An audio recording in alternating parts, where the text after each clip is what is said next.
Braja, braja, cada um para a sua casa. Ronda, ronda, que não está que se esconda. Chamo-me António, sou mirandês, estou a minha casa na Grande Lisboa, fazei como eu, que dai em casa. Eu te disse que estou em casa. Pinto, a música, que dai-vos em casa. Chamo-me Fernando, sou mirandês de coração. Fazei como eu, que dai em vossas casas. Chamo-me Bruno Torrado, sou mirandês, sou advogado e estou em minha casa, no Porto. Fai como eu, queda-te em casa. Chamo-me Ana Maria, estou em casa e pido a toda a gente para quedar-te a mim em casa. Chamo-me Thibaut, sou mirandês, estou aqui em minha casa em Madrid, de onde não tenho nenhuma intenção de sair.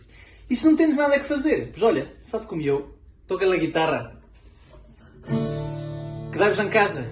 Chamo-me António Torrão, nasci em Angueira e vivo em Braga. Fazei como eu, quedai em casa. Chamo-me Paula Pérez, sou de Xanguinho e vivo no Porto.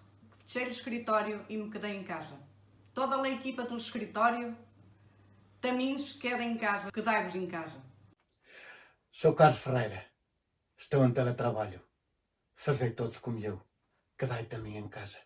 O meu nome é Marina Xavier, estou em casa a trabalhar à distância e é do ultraciclo de minha casa que vos digo para vós todos vos quedareis também em casa. Deus vos dê boas tardes. Estamos aqui a preparar umas palhetas que dai em casa. Chamo-me Teresa Subtil e para bem de todos, quedo-me em casa. Chamo-me Alfredo, sou um garrote de São Pedro da Silva e estou encerrado em casa. Até que não passe todo, nada me torna a ver as orelhas na rua. Chamo-me Alice, sou xandinesa e estou em minha casa no Porto. Fazei como eu, não salgas de casa. Sou Alcides, mirandês de Siqueiro. Há 39 anos que me preparo para esta guerra e quedo em casa.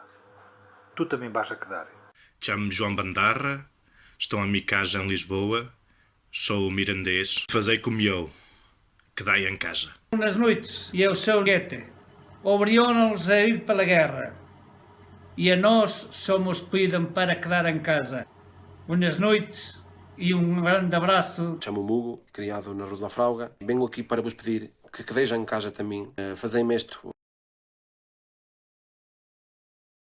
isto